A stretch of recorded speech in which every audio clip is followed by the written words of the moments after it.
మీ మోకాల నొప్పులకు ఎటువంటి సర్జరీ లేకుండా ఎపియాన్ పెయిన్ క్లినిక్ అందిస్తున్న అత్యాధునిక చికిత్స. రోజు రోజుకు మానవత్వం మంటగలిసిపోతోంది. కట్టుకున్న భార్యనే అత్యంత కిరాతకంగా హత్య చేసి అది సరిపోదన్నట్టు భార్య శవాన్ని కూడా మాయం చేశాడు ఒక కిరాతకుడు. ఈ ఘోరం ఎక్కడో కాదు, జిల్లెలగూడలో ఉన్నటువంటి న్యూ వెంకటేశ్వర కాలనీలో జరిగింది. పైగా అతను ఎక్స్ ఆర్మీ, అంటే గతంలో ఆర్మీలో పనిచేసినటువంటి వ్యక్తి. ఇప్పుడు డిఆర్డిఓలో సెక్యూరిటీ గార్డ్ గా వర్క్ చేస్తున్నాడు. గురుమూర్తి పేరు.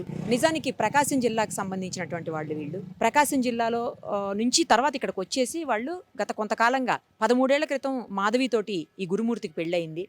2 పిల్లలు కూడా ఉన్నారు. దారుణంగా ఆమె మీద కేవలం అనుమానంతో హేయమైనటువంటి చర్య ఇది. దారుణంగా చంపినటువంటి పరిస్థితి. చంపిందే కాదు, శవాన్ని కూడా మాయం చేశాడు. ఆ మాయం చేసి ఎంత ఘోరంగా అంటే, చంపిన తర్వాత ఆమెను ముక్కలుగా కోసి ఆ ముక్కల్ని వేడి నీళ్ళల్లో ఉడకబెట్టి మళ్ళీ వాటిని ఎండబెట్టి పౌడర్ చేసి బకెట్లో కలిపి పక్కనే ఉన్నటువంటి జిల్లెలగూడ చెరువులో కలిపేశాడనమాట. ఇంత దారుణం అంటే, అసలు ఒకవేళ నచ్చకపోతే, ఇష్టం లేకపోతే వదిలేయొచ్చు, ఆమె పాటికి ఆమెని ఉండనియొచ్చు, ఇతని పాటికి ఇతను ఉండొచ్చు. 2 పిల్లలు ఉన్న తర్వాత కూడా 13 ఏళ్ళు కాపురం చేసిన తర్వాత భార్య మీద అనుమానంతో కేవలం ఇంత ఘోరంగా చంపి, పైగా పోలీసుల దగ్గర చంపాను, ఎవిడెన్స్ లేదు కదా, రేపు పొద్దున కోర్టులో చూసుకుందాం అని చెప్పేసి మాట్లాడుతున్నాడు. అంటే ఎంత ధైర్యము! అసలు ఎందుకు ఇంత దారుణంగా సొంత భార్యని చంపి ఇంత హేయమైన చర్యలకు ఎందుకు పాల్పడుతున్నారు అసలు? పైగా పిల్లల్ని భార్యని కలిపి సినిమాకి తీసుకుని వెళ్ళి, సినిమా నుంచి వచ్చిన తర్వాత పిల్లల్ని తీసుకెళ్లి అత్తగారింట్లో వదిలేసి, ఆ తర్వాత భార్యతో ఇంటికి వచ్చి గొడవపడి ఆమెను చంపటం. ఇలా కూడా చేస్తారా? ఇంత ఘోరంగా మనుషులు ఉంటారా? ఇంత మానవత్వం లేకుండా ఉంటారా? 13 ఏళ్ల పాటు తనతో కాపురం చేసి తనకు అన్నీ సమకూర్చినటువంటి భార్యను ఇంత హేయంగా కిరాతకంగా హత్య చేస్తారా అనిపిస్తోంది. అసలు తెలిసిన దగ్గర నుంచి కూడా అందరూ ఆశ్చర్యపోతున్నటువంటి పరిస్థితి. ఇంత ఘోరంగా చంపుతారా? ఎలా చంపుతారు అసలు ఇంత ఘోరంగా అని చెప్పి. ఇప్పుడు అదే ఇంటి దగ్గర మనం ఉన్నాం.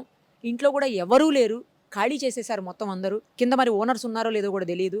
ఇంకోటి ఏంటంటే, పోలీసులు ఇప్పటి వరకు మిస్సింగ్ కేసుగానే నమోదు చేసినటువంటి పరిస్థితి. ఎందుకంటే ఎవిడెన్స్ లేదు ఎక్కడా కూడా. కానీ తప్పు చేసిన ప్రతి వ్యక్తి ఖచ్చితంగా ఏదో ఒక ఎవిడెన్స్ వదిలేస్తాడు. అది లా చదివిన ప్రతి ఒక్కరికి తెలుసు, చట్టం చదివినట్టు తెలిసినటువంటి ప్రతి ఒక్కరికి తెలుసు, పోలీసులకు కూడా తెలుసు. సో ఎక్కడో ఒక చోట ఏదో ఒక క్లూ అయితే దొరుకుతుంది ఖచ్చితంగా పోలీసులకు. అది దొరికిన తర్వాత రిమాండ్ చేస్తారేమో. అంతవరకు అయితే కేవలం మాధవి తల్లిదండ్రులు ఇచ్చినటువంటి కంప్లైంట్ మేరకు పోలీసులు అయితే కేవలం మిస్సింగ్ కేసునే నమోదు చేశారు. ఇన్వెస్టిగేషన్ తర్వాత మరిన్ని విషయాలు బయటకు వచ్చే అవకాశం ఉంటుంది. ఆ ఇన్వెస్టిగేషన్ లో కూడా అతను సహకరించట్లేదని తెలుస్తోంది. గంటకు ఒక మాట మారుస్తూ, గంటకు ఒక రీజన్ చెప్తూ, ఏదేదో చెప్తూ పోలీసులనే బెదిరిస్తున్నాడని కూడా తెలుస్తా ఉంది. మరి ఒకసారి లోపలికి వెళ్ళి చూద్దాం పరిస్థితి ఏంటి. ఎందుకంటే ఓపెన్ ఉండదు, నాకు తెలిసినంత వరకు క్లోజ్ చేసే పెడతారు. అయినా కూడా ఒకసారి చూద్దాం. ఇప్పుడు గురుమూర్తి మాధవి ఉండే ఇంటి దగ్గరకు వచ్చేసాం మనం. ఒకసారి చూద్దాము. ఎందుకంటే క్లోజే ఉంది, ఎక్కడ కూడా ఓపెన్ లేదు, లాక్ చేసేసి ఉంది. జస్ట్ ఒక విండో మాత్రమే ఓపెన్ అయి కనిపిస్తా ఉంది. ఆమెను చంపింది కూడా ఇదే ఇంట్లో గురుమూర్తి. బయటంతా కూడా ఇగో వాషింగ్ మిషన్, కొన్ని కూరగాయలు లాకేసి ఉంది అయితే చూడండి ఫస్ట్. తర్వాత ఈ కూరగాయలు, తర్వాత ఈ బట్టలు అవన్నీ ఉన్నాయి. ఏం కనిపించట్లేదు. పైన అయితే చూసాము, జస్ట్ ఒక విండో, ఈ విండో ఏదైతే కిచెన్ విండో ఉందో అది మాత్రమే ఓపెన్ ఉంది. ఒకసారి చూడొచ్చు అందులో నుంచి. బట్ ఏం కనిపించట్లేదు ఇప్పుడైతే. ఫోరెన్సిక్ వాళ్ళు కూడా చెక్ చేశారు డ్రైనేజ్ పైప్ లైన్ అని తెలుస్తూ ఉంది. అతను రకరకాల వెర్షన్స్ వినిపించడం. ఒకసారి ఏమో అవును చంపాను, కానీ ఆధారాలు ఎక్కడున్నాయి, ఏం చేస్తారు, కోర్టులో చూసుకుంటాను ఏమన్నా ఉంటే అని చెప్పి పోలీసుల మీదే ఫైర్ అవుతున్నాడని చెప్పి తెలుస్తోంది. ఇంకోవైపు పోలీసులకు కూడా సరైనటువంటి ఆధారాలు దొరకనటువంటి పరిస్థితి. ఎందుకంటే చంపాడు, చంపిన తర్వాత అతను చెప్పిన వెర్షన్ ప్రకారం ఏంటి పోలీసుల దగ్గర అంటే, అందరం కలిసి మూవీకి వెళ్ళాము 15th. మూవీకి వెళ్ళిన తర్వాత ఇంటికి వచ్చాక ఆమె నాతో గొడవ పడింది. ఇద్దరం గొడవ పడినప్పుడు తాళి తీసి నా మీద మొహం మీద ఇసిరేసింది. ఆ కోపంలోనే నేను ఆమెను గోడకేసి కొట్టినప్పుడు ఆమె కింద పడిపోయింది. స్పృహ తప్పి పడిపోయింది అనుకున్నా కానీ చనిపోయింది అనుకోలేదు. కానీ చనిపోయింది. ఎట్లయినా శవాన్ని మాయం చేయాలి అని చెప్పి డిసైడ్ అయ్యి నేను ఆమెను ముక్కలుగా కట్ చేసేసి, మెత్తటి పార్ట్స్ ఏవైతే ఉంటాయో అవన్నీ కూడా కట్ చేసి, ఆ తర్వాత వాష్రూమ్లోకి తీసుకెళ్ళి అక్కడ గీజర్ ఆన్ చేసి ఆ హాట్ వాటర్లో ఆమె పార్ట్స్ వేసి ఆ తర్వాత ఒక 6 hours అట్లానే వదిలేసి, అవి డ్రై అయిపోయాక తీసుకొచ్చి పౌడర్ లాగా చేసి, వాటిని చిన్న చిన్న పీసులు చేసి పౌడర్ లాగా చేసి తీసుకుపోయి జిల్లెలగూడ చెరువులో వేశాను అని అతను చెప్పటం. కానీ ఆధారాలు ఏమున్నాయి, నేను చంపాను అని చెప్పాడని చెప్తున్నారు. బట్ ఏది అనేది కూడా స్పష్టత అయితే లేదు ఇప్పటి వరకు. ఏం జరిగింది, ఎలా చనిపోయింది ఆవిడ, ఆ చనిపోయిన తర్వాత ఆమె బాడీని ఏం చేశాడు అనేది అయితే, ఎందుకంటే గంటకు ఒక మాట చెప్తున్నాడని చెప్పి పోలీసులు కూడా అంటా ఉన్నటువంటి సిచ్యుయేషన్ ఉంది. కానీ అత్యంత దారుణమైన హేయమైనటువంటి చర్య ఇది. ఒకవేళ ఇష్టం లేకపోతే ఆమె మీద నిజంగా అనుమానం అనేది ఉంటే వదిలేయచ్చు, డైవర్స్ తీసుకోవచ్చు, లేదంటే అతను బ్రతికేది అతను బతకొచ్చు, ఆమె పాటికి ఆమె వదిలేయచ్చు. ఇద్దరు చిన్న పిల్లలు ఉన్నారు. 13 ఏళ్ల పాటు కాపురం చేసి ఇద్దరు పిల్లలకి తల్లి ఆమె. తల్లి లేని లోటు పిల్లలకి ఎవ్వరూ తీర్చలేరు ఎప్పటికీ కూడా. తండ్రి లేకపోయినా ఆ స్థానాన్ని తల్లి భర్తీ చేయగలుగుతుందేమో కానీ కొంతవరకు, బట్ తల్లి స్థానాన్ని అయితే మాత్రం ఎవ్వరూ ఎప్పటికీ భర్తీ చేయలేనటువంటి సిచ్యుయేషన్ ఉంటుంది. కనీసం పిల్లల ముఖాలు చూసైనా వదిలేసి ఉండాల్సిందేమో. అలా కూడా కాకుండా 13 ఏళ్ల పాటు కాపురం చేసినటువంటి తన భార్యను అత్యంత కిరాతకంగా హత్య చేయటం, అంతటితో ఊరుకోకుండా అసలు ముందు మనకు వచ్చిన న్యూస్ ఏంటంటే కుక్కర్లో పెట్టి ఉడికించాడు అని చెప్పేసి. మరి ఇప్పుడు పోలీసుల దగ్గరేమో హాట్ వాటర్లో గీజర్ ఆన్ చేసి హాట్ వాటర్లో వేసాడు అని చెప్పేసి. సరే ఏదైనా కూడా దారుణాతి దారుణంగా హత్య చేశాడు. ఇంత ఘోరంగా ఎలా చేయగలుగుతారు అసలు? అన్నేళ్ల పాటు సన్నిహితంగా ఉండి భార్యని కడదాకా ఆమెకి తోడుంటానని చెప్పేసి మాట ఇచ్చి పెళ్లి చేసుకొని చిన్న అనుమానాలు ఏవో ఉన్నాయని చెప్పి అంతటితో వదిలేస్తే అయిపోయేదానికి ఘోరంగా చంపి ఆమె జీవితం నాశనం చేశాడు, ఇటు పిల్లల జీవితం నాశనం చేశాడు, తన జీవితం కూడా తను నాశనం చేసుకున్నాడు. ఏమన్నా చదువుకోనివాడు లేకపోతే తెలియనివాడు కాదు. అతను మిలిటరీలో పనిచేసి వచ్చి రిటైర్ అయిపోయి ఇప్పుడు డిఆర్డిఓలో ఒక సెక్యూరిటీ గార్డ్గా విధులు నిర్వహిస్తున్నటువంటి సిచ్యుయేషను. మరి అలాంటప్పుడు అన్నీ ఆలోచించాలి. ఆలోచించే బహుశా ఏ ఎవిడెన్స్ దొరకకూడదని చెప్పి ఇలా చేశాడేమో మరి. కానీ కనీసం మానవత్వం లేకపోవడం అనేది దారుణమైనటువంటి విషయము. పైగా ఇదంతా చేసి ఏమీ తెలియనట్టు మళ్ళీ అంటే తల్లి భార్యకి అత్తగారికి ఫోన్ చేసి ఆమె కనిపించట్లేదని చెప్పి వాళ్ళిద్దరితో పాటు ఆ భార్య తల్లిదండ్రులతో పాటు పోలీస్ స్టేషన్ వరకు వెళ్ళి కామ్గా అమాయకంగా నిల్చొని కేసు రిజిస్టర్ చేసి వచ్చాడు. ఎంత ఘోరం అసలు, ఎంత దారుణం. చివరికి పోలీసులకు అనుమానం వచ్చి సీసీటీవీ ఫుటేజ్ మొత్తం తీస్తే ఆమె బయటికి వెళ్ళిపోయిందని చెప్తున్నాడు కదా, ఇంట్లో నుంచి వెళ్ళిపోయింది నాతో గొడవపడని చెప్పాడు. సో ఆ సీసీటీవీ ఫుటేజ్ తీసినప్పుడు మొత్తం మ్యాటర్ అంతా బయటకు వచ్చింది. అసలు ఆమె ఇంట్లో నుంచి బయటికి వెళ్ళినటువంటి సిచ్యుయేషన్ లేదు. సో ఏమైంది ఎలా అయిందని అప్పుడు అదుపులోకి తీసుకుని క్వశ్చన్ చేస్తే మొత్తం విషయాలన్నీ బయటకు వచ్చాయి. ఇది కఠినమైనటువంటి శిక్ష వేయాలి. ఎన్ని చట్టాలు ఉన్నాయి మనకు, ఎంత కఠినమైనటువంటి శిక్షలు ఉన్నాయో, కానీ సత్వరం ఆమె అయితే తిరిగి రాదు. ఆమె పిల్లలకి, ఆమె కుటుంబానికి, తల్లిదండ్రులకి మాత్రమే న్యాయం చేయాల్సినటువంటి పరిస్థితి ఉంటుంది. ఎప్పటికీ ఇలాంటివన్నీ ఆగుతాయో అర్థం కాదు. ఇన్నేళ్ల పాటు కలిసి ఉన్న తర్వాత కూడా తన భార్యని తానే ఇంత ఘోరంగా కిరాతకంగా అసలు మానవత్వం అనేది లేకుండా హత్య చేసి ఆ తర్వాత ముక్కలు చేసి తర్వాత ఆ బోన్స్ అన్నిటిని పౌడర్ని చేసి ఇంత ఘోరంగా చేయాల్సిన అవసరం ఉందా? అసలు ఎందుకు ఇంత కక్ష ఉంటుందా మనుషుల మీద? తన సొంత మనుషుల మీదనే. వాళ్ళు ఉంటే వదిలేయచ్చు, తన పాటికి తనని బతకనిస్తే అయిపోయేది, అతని పాటికి అతను బతికితే అయిపోయేది. ఏంటి ఘోరం అసలు? ఖచ్చితంగా 100% తప్పు చేసిన వాడికి శిక్ష పడే తీరాలి. అది కూడా కఠినమైన శిక్ష, సత్వరం పడాల్సినటువంటి అవసరం అయితే కనిపిస్తూ ఉంది. ప్రస్తుతం మనతో పాటు మీరుపేట పోలీస్ స్టేషన్ దగ్గర ఉన్నారు హ్యూమన్ రైట్స్ సంబంధించిన వాళ్ళు, అలాగే పలు మహిళా సంఘాల వాళ్ళు. ఒక్కసారి ఈ మాధవి విషయంలో వాళ్ళు ఏం చెప్తారో చూద్దాం. అమ్మ, జరిగినటువంటి దారుణమైన సంఘటన, భార్యని అత్యంత కిరాతకంగా చంపటమే కాకుండా శవాన్ని కూడా మాయం చేయటం, పైగా పోలీసులు కూడా బెదిరిస్తున్నట్టు తెలుస్తోంది. ఏం చేస్తారు, కోర్టులో చూసుకుంటాను, ఎవిడెన్స్ ఏముంది అని అడుగుతున్నాడంట.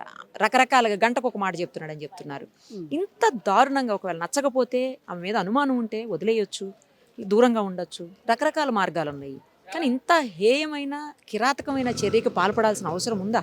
ఈ రోజున ఒకటి చెప్పాలంటే అమ్మ, సమాజంలో మహిళలకు కానీ స్త్రీలకు కానీ రక్షణ లేకుండా పోయింది. భార్యని అంత దారుణంగా 72 ముక్కలు చేసి చంపిండంటే అలాంటి వ్యక్తిని క్షమించడానికి వీలు లేదు. ఏం చేసుకోపోండి అని మాట్లాడుతున్నారు చూడండి, ఇది ఇంకా ఖండించాల్సిన విషయం. కనీసం 2 పిల్లల తల్లి, ఒక ఆర్మీలో పనిచేసి వచ్చిన వ్యక్తి విచక్షణ జ్ఞానాన్ని కోల్పోయి నా భార్య 2 పిల్లలు ఉన్నారనే కామన్ సెన్స్ కూడా లేకుండా భార్యని అంత దారుణంగా 72 ముక్కలు చేసి నరికి మళ్ళా కుక్కర్లో పెట్టి ఉడకబెట్టి ఎండబెట్టి దాన్ని పొడి చేసి నదిలో కలిపొచ్చిన సంఘటన అసలు ఇట్లా మనసుని కవలించేస్తుంది. మామూలు విషయం కాదండి ఇది. వాడికి మాత్రం ఎట్టి పరిస్థితుల్లో ఇమ్మీడియట్ శిక్ష పడాలి.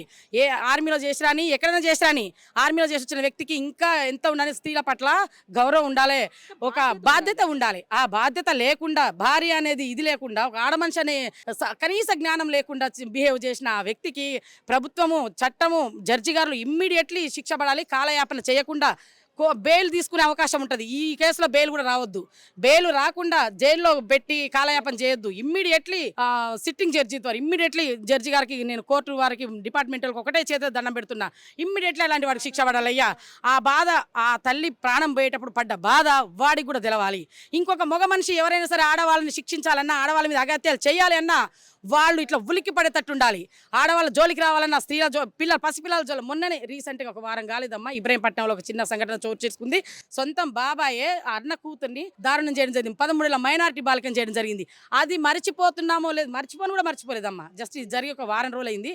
ఇంతలోనే ఇది వెలుగులోకి వచ్చేసరికి హృదయం ఇట్లా కవలించి భయంకరమైన బాధ, చెప్పుకోలేని బాధ ఇది. కాబట్టి స్త్రీలకి ఇలాంటి జరగకుండా చట్టము గవర్నమెంట్ ముందుకొచ్చి వాడికి మాత్రం బెయిల్ రావద్దు. ఎలాంటి పరిశ్రమలు తప్పించుకోవడానికి వీల్లేదు. చట్టం నుంచి ఇమ్మీడియట్లీ శిక్ష పడాలి. వాడికి కఠినమైన శిక్ష. ఇట్లా జనాలు చూస్తుంటే ఇంకొక మగవాడు ఆడదాని మీద మర్డర్ చేయాలని ఆలోచన వచ్చినా, ఆడదాన్ని అఘాయిత్యం చేయాలని చిన్న థాట్ వచ్చినా కూడా ఇట్లా భయపడేటట్టు ఉండాలి. అలాంటి శిక్ష వేయాలని నేను గవర్నమెంట్ని చేతులు దండం పెడుతున్నాను. అట్లాంటి శిక్ష వేసి జనానికి ఇట్లా కళ్ళు తెప్పించేటట్టు కావాలి. ఇంత ముందు కూడా గతంలో వచ్చిన నిర్భయ చట్టం వచ్చింది, ఎన్నో చట్టాలు వచ్చినాయి, అయినా కూడా ఉపయోగం లేకుండా పోయినాయి. ఏ చట్టాలు వస్తూనే ఉన్నాయి. ఆడవాళ్ళకి, మహిళలకి, మైనార్టీ అమ్మాయిలకి జరగాల్సిన అన్యాయం, అఘాయిత్యాలు, మానభంగాలు, మర్డర్లు జరుగుతూనే ఉన్నాయి. కాబట్టి వీటిని ఇంకా సీరియస్గా తీసుకొని గవర్నమెంట్ ఇంకా కొంచెం ఒక్క అడుగు ముందుకేసి నేను ముఖ్యమంత్రి గారిని, రేవంత్ రెడ్డి గారిని అయ్యా చేతులతో దండం పెట్టి చెప్తున్నాను, ఆడవాళ్ళకి రక్షణ కల్పేయండి, స్త్రీలకి కొంచెం మాకు సెక్యూరిటీ కల్పేయండి. ఎక్కడ చూసినా మానభంగాలు, మర్డర్లు తప్ప వేరేది లేదు. ఆడ మనిషి ఈ రోజున బయటికి రావాలంటే భయపడే పరిస్థితి. ఇంట్లో గృహిణి కానించి ఉద్యోగం చేసే మహిళ వరకు, ఇంట్లో ఉన్న ఆడమనిషి 2 పిల్లల తల్లి చక్కగా సంసారం చేసుకున్న భార్యను కూడా అనుమానంతోని భర్త ఈరోజు ముక్కలు చేసి చంపేయడం పరిస్థితి జరిగింది. కాబట్టి ఇలాంటి మహిళలు ఈ రోజున ఒక్కళ్ళు ఒంటరిగా పోయే పరిస్థితి లేకుండా అయింది. ఒంటరిగా పోయి ఎట్నో ధైర్యంగా ఉండి వాళ్ళ పని వాళ్ళు చేసుకుంటున్నా కూడా వెనక నుంచి ఇలాంటి తగులుతున్నాయి. కాబట్టి వాడిని మాత్రం తప్పించుకుంటాను వీళ్ళు. వాడు ఎక్కడున్నా సరే ఇమ్మీడియట్లీ వాడిని జైల్లో వేసిందని తెలిసింది మాకు. ప్రభుత్వం ఇమ్మీడియట్లీ స్పందించింది, వాడిని పట్టుకుంది, జైల్లో వేసింది. కానీ శిక్ష పడాలి. జైల్లో వేసి ప్రభుత్వం సొమ్ముతోని కూర్చోబెట్టి మేపొద్దు. ప్రభుత్వం సొమ్ము కూడా వేస్ట్ కావద్దు, వృధా కావద్దు ఇట్లాంటి వాళ్ళకి. కాబట్టి ఇమ్మీడియట్లీ శిక్ష పడాలి. వాళ్ళని ఇమ్మీడియట్లీ ఆ శిక్ష పడితే ఆ తల్లి చనిపోయిన ఆ తల్లి ఆత్మకి శాంతి కలుగుద్ది. ఇంకొక మగవాళ్ళు ఎవరు కూడా ఇట్లా ముందుకు వచ్చి ఇలాంటి పని చేయాలని అనే ఆలోచన వచ్చినా కూడా గుండెలు గుబులు పట్టేటట్టు ఉండాలని నేను గవర్నమెంట్ కోరుకుంటున్నా. ఆ విధమైన శిక్షలు కల్పించాలని నేను గవర్నమెంట్ని, డిపార్ట్మెంట్ని, జడ్జి గారిని అందరినీ నేను కోరుకుంటున్నానయ్యా. ధన్యవాదాలు. ఈ సంఘటన జరిగి ఇప్పుడు 24 గంటలు అయినట్టుంది మేడం. మాకు నైటే తెలిసింది.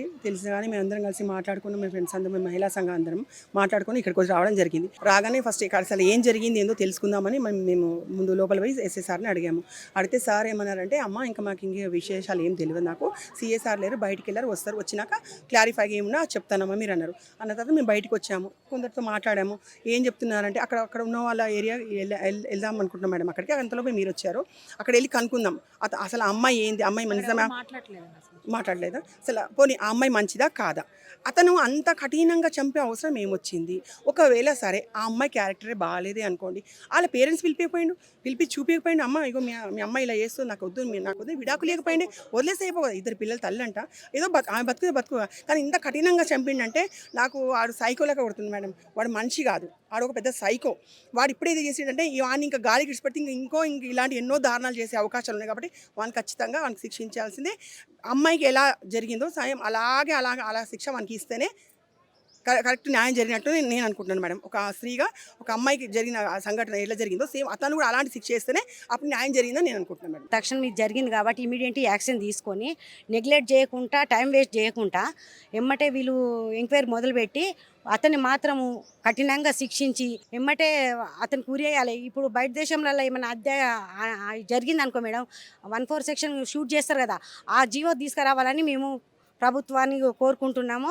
ఇక్కడ డిపార్ట్మెంట్ వాళ్ళకు కూడా ఆ జీవో చేయాలని సుప్రీంకోర్టు వాళ్ళని మేము కోరుకుంటున్నాం. లేడీస్ మీద, చిన్నారుల మీద ఎన్నో అవుతున్నాయి మేడం. జైలు ఏమవుతుంది అని వాళ్ళు చేస్తుర్రు, జైలు పోతున్నారు, మంచి తిని ఉంటుర్రు, మేపి వదిలిపెడుతురు. వాడికి బతుకైతే ఉంది కదా. ఇప్పుడు చనిపోయిన వాళ్ళని వాళ్ళ బాధ వాళ్ళ పిల్లలు పాటిస్తారు. వాడికి ఏంది, వాడు ఇంకో ఆడది వస్తుంది, ఎవరో దిక్కుమాలిన వాళ్ళని చేసుకొని ఉంటాడు, వాడిని వాడు బతుకుతారు. పిల్లలు అన్యాయం అయిపోతారు. ఆ ఆడోళ్ళకి ఏది తోడు లేక అడ్డంగా చనిపోతున్నారు మేడం. ఇది మాత్రం జీవదేవాలని మేము మహిళా సంఘాల తరఫున కోరుకుంటున్నాం. ఇది పండగ ముందు రోజు జరగడం అయిందంట. పండగ నుంచి ఆయన మభ్య పెడతానే ఉన్నాడు, ఇటు పోలీసుల్ని, అటు కుటుంబంలో ఉన్న వ్యక్తుల్ని అందరినీ. మళ్ళీ ఏమీ తెలియనట్టు వచ్చి నా భార్య కనిపించట్లేదని చెప్పి మిస్సింగ్ కేసు కింద దీన్ని చిత్రీకరించడం అయింది. మళ్ళీ ఇప్పుడు పోలీసులు కూడా మేము ఇక్కడికి వెంటనే ఈ విషయం తెలుసుకున్న వెంటనే మీర్పేట పిఎస్కి మేము రావడం జరిగింది. ఇక్కడికి వచ్చి పోలీసుల్ని అడగటం జరిగింది. లోపల ఎస్ఐ గారు ఉన్నారు. సార్ ఏమైంది సార్ అంటే మిస్సింగ్ కేసు కిందే ఉందమ్మా, ఇంకా ఏమీ దీని గురించి మేము ఆలోచించలేదు, అది ఏం జరుగుతుందో అనేది మొత్తం సిఐ సార్కే తెలుసు అని చెప్పారు. సిఐ గారి కోసం వెయిట్ చేస్తూ ఉన్నాము. అయినా కానీ ఇట్లాంటి విషయాలు ఒకటి జరుగుతుందంటే ఇంకోటి వెలుగులోకి వస్తుంది. మా పూర్తి డిమాండ్ ఏంటంటే ఇట్లాంటి విషయాలు ఇంకొకటి వెలుగులోకి రాకోకుండా మంచి జీవో పాస్ చేయాలి. ఇప్పుడు వరకు ఎన్నో జీవోలు పాస్ అయినాయి కానీ అమలు అవుతలేవు. నిర్భయ చట్టాలు కానీ ఏ అయినా కానీ అమలు చేయట్లేదు. ఇప్పుడు ఈ సంఘటన నిన్నగాక మొన్న చెల్లి వాళ్ళు చెప్పారు, తుర్కెంజాల్లో సొంత బాబాయ్, తర్వాత మొన్న ఒక పాపని, బీటెక్ పాపని, ఇట్లా రోజుకు ఒక 2-3 అయినా జరుగుతూ ఉన్నాయి. మన రాష్ట్రం నలుమూలలంగా కావచ్చు, దేశవ్యాప్తంగా కావచ్చు, పిల్లలు ఏదో ఒక రకంగా ఇంకా కిందకి దిగజారిపోతూనే చంపేస్తానే ఉంటున్నారు. మగవాళ్ళ ఆధిపత్యం ఎక్కువైపోతుంది. దీనికి ఎవరైనా సరే కఠిన చర్యలు తీసుకోవాలని చెప్పి మేము కోరుకుంటా ఉన్నాం. సుప్రీంకోర్టును డిమాండ్ చేస్తున్నాం ఫస్ట్. ఎందుకంటే పోలీసుల దగ్గరికి వెళ్ళామనుకోండి, వాళ్ళకి ఏదో రిమైండ్ చేసినట్టు చేస్తున్నారు, మళ్ళీ వెంటనే బెయిల్స్ ఇచ్చేస్తున్నారు, లేకపోతే కొంతసేపు జైలుకి పోతున్నారు, మళ్ళీ సత్ప్రవర్తన అనే దాని కింద బయటకు వచ్చేస్తున్నారు. జీవ కారాగార శిక్ష వేసినా కూడా సత్ప్రవర్తన అనే ఒకటి ఉంది కదా మేడం, వచ్చేస్తున్నారు. క్షణిక ఆలోచనలో వీళ్ళు చేస్తున్నారేమో కానీ ఈ జీవితాలు నాశనం అయిపోతున్నాయి. ఒక ఆడది లేకపోతే జన్మే లేదు. ఆడది ఒక దేవుడితో సమానం. మీరు పుట్టుకకు కారణం, మీరు తిరగడానికి కారణం మేము కంటేనే మీరు ఇవాళ రోడ్డు మీద తిరుగుతున్నారు. మమ్మల్ని చంపేయడానికి చేతులు ఎలా వస్తున్నాయి మీకు? ఆ మనిషి కనుక నిజంగా కూడా ఎట్లానే చేసుంటే ఒక పెద్ద కుక్కర్ తీసుకొచ్చి ఇదే నడి రోడ్లో ఆ మనిషిని అట్లానే వండితే నడి బజార్లో ఇంకొకళ్ళు ఇట్లాంటివి చెయ్యరు. అది మా డిమాండు. పోలీసు వారిని కూడా మేము కోరుకుంటా ఉన్నాం, కాలయాపన చేయకండి, దీన్ని ఏదో తొందరగా ఒక పరిధికి తీసుకురండి, తొందరగా దీని గురించి మీరు ఎంక్వైరీ మొదలుపెట్టండి, ఎంక్వైరీ చేయండి. ఆ నీచుడిని జైలు వరకు వెళ్లకుండా ఇక్కడే ఏదో ఒక రకంగా మీరు జైల్లో కూర్చోబెట్టి మేపకుండా షూట్ చేస్తారా, కోస్తారా, ప్రజలకు అప్పచెప్తారా నిర్ణయించి దాన్ని మీరు వెంటనే మీరు స్పందించాలని చెప్పి మా యొక్క విజ్ఞప్తి అండి. మీడియా మిత్రులు మీరు ఇక్కడికి వచ్చినందుకు ధన్యవాదాలు. దీన్ని కఠిన చర్యలు తీసుకునేలాగా మీరు ముందుకు తీసుకుని వెళ్ళండి. నా పేరు ఇంద్ర, నేను సామాజిక కార్యకర్తని. మరి ఈరోజు మాకు పొద్దున 10 o'clockకి మాకు ఇన్ఫర్మేషన్ యూట్యూబ్ ద్వారా మాకు తెలియడం జరిగింది. దాన్ని చూసి మేము ఇక్కడ రావడం అయింది. రాగానే సిఐ దగ్గరికి వెళ్ళినాము. వెళ్తే సార్ లేడు. ఎస్ఐ దగ్గరికి వచ్చినాము. సార్ ఏం జరిగింది, అసలు ఎందుకు చంపడానికి కారణం ఏంటి, ఒక మహిళని అంత ఘోరాతి ఘోరంగా నరికి చంపడము, ఒక మహిళకు జీవించడానికి కూడా ఒక హక్కు లేకుండా అయిపోయింది అన్నది మాకు చాలా బాధాకరమైన విషయము. ఎందుకంటే మహిళల పట్ల చాలా చట్టాలు వస్తున్నాయి, మహిళలకు అన్ని హక్కులు ఉన్నాయి, మహిళలకు ఇంకెన్ని తీసుకురావాలంటారు. నేను మాట్లాడేటప్పుడు మీకు ఇంకెన్ని కావాలో చట్టాలు చాలా ఉన్నాయి, మీకే ఉన్నాయి అని అంటారు. కానీ ఏమున్నాయి, ప్రాణాలు తీసేంత వరకు తీసినాక కూడా ఏం జరుగుతుంది? తీసి కూడా ఒక జంతువును ఉడకబెట్టినట్టుగా మనుషుల్ని ఉడకబెడితే ఏం చేస్తారు సమాజంలో? మనుషుల్ని తినేస్తున్నారు. అసలు చెప్పుకోవడానికే మాకు బాధ అనిపిస్తుంది. ఏం చేద్దాం అన్నది. చట్టాలు తీసుకొచ్చినప్పుడు వెంటనే షూట్ చేయాలి. కొన్ని 100 కేసులు ఉన్నాయి పోలీస్ స్టేషన్లలో, కొన్ని 100 మంది పిల్లలు అక్కడ అత్యాచారాలు జరిగినాక మళ్ళీ 2వ రోజుకే 3వ రోజుకే 2 నెలలకే 3 నెలలకే తీసుకొచ్చి ఇళ్ళలో మళ్ళీ మేపుతున్నారు. అప్పుడు ఏమైపోతున్నాయి, ఇంకా పెరిగిపోతున్నాయి. యూట్యూబ్లలో చూసుకుంటున్నారు, ఫోన్లలో చూస్తున్నారు. అవి కామన్ అయిపోయింది. ఇప్పుడు ఒక మనిషికి విలువ లేకుండా పోయింది. దీని మీద ఇప్పుడు మహిళల మీద విలువ రావాలంటే మనకు మంచి చట్టం తీసుకురావాలి. మంచి చట్టం ఎలాంటిది, భార్య భర్తలు ఎలా ఉండాలి, మంచి కౌన్సిలింగ్ సెంటర్స్ చాలా తగ్గిపోయినాయి. ఇప్పుడు ఒకప్పుడు ఉండే కౌన్సిలింగ్ సెంటర్స్ ఉండే 14 సంవత్సరాల అమ్మాయిల నుంచి 18 సంవత్సరాల వరకు, మళ్ళీ 36 సంవత్సరాల వరకు అలాగలాగా కౌన్సిలింగ్స్ ఉండే. అవన్నీ కూడా ఇప్పుడు ఎక్కడ ఇస్తున్నారు, ఏ బస్తీలో ఇస్తున్నారు, ఏ గ్రామంలో కౌన్సిలింగ్ సెంటర్లు ఉన్నాయి? లేకనే కదా యూట్యూబ్లు చూసి మహిళల పట్ల కొన్ని ప్రాబ్లమ్స్ జరిగి, అబ్బాయిల పట్ల కొన్ని ప్రాబ్లమ్స్ జరిగి ఇంత ఘోరంగా జరుగుతుంది. అయినా ఒక దేశాన్నే కాపాడే మనిషే ఈ రోజు ఇట్లా చేసిండంటే ఇంకా అసలు ఎలాంటి వాళ్ళని నమ్మాలి? చిన్న స్థాయిలో ఉన్నోడిని నమ్మాలా, పెద్ద స్థాయిలో ఒక ఉద్యోగాన్ని నమ్మాలనా ఆడపిల్లల పట్ల? అందుకే దీని మీద మేము ఏమంటున్నామంటే ఒక మంచి చట్టం తీసుకురండి. ఇప్పటికైనా కూడా చట్టాలు ఇప్పటి వరకు తెచ్చిన చట్టాలు చుట్టాలయ్యి ఆడ మూలకున్నాయి. ఆ చట్టాలు ఎవ్వరికి ఉపయోగం అన్నది లేదు. ఎట్లాంటి చట్టం అంటే వెంటనే శిక్షకు శిక్ష, అప్పుడే భయం అన్నది ఉంటుంది. మేము దీని మీద ఫుల్గా ఖండిస్తున్నాం. మహిళలకు మంచి చట్టాలు తీసుకురావాలి. సుమన్ టీవీలో మీ పర్సనల్ అండ్ బిజినెస్ ప్రమోషన్స్ కోసం కింది నెంబర్కి కాంటాక్ట్ చేయండి.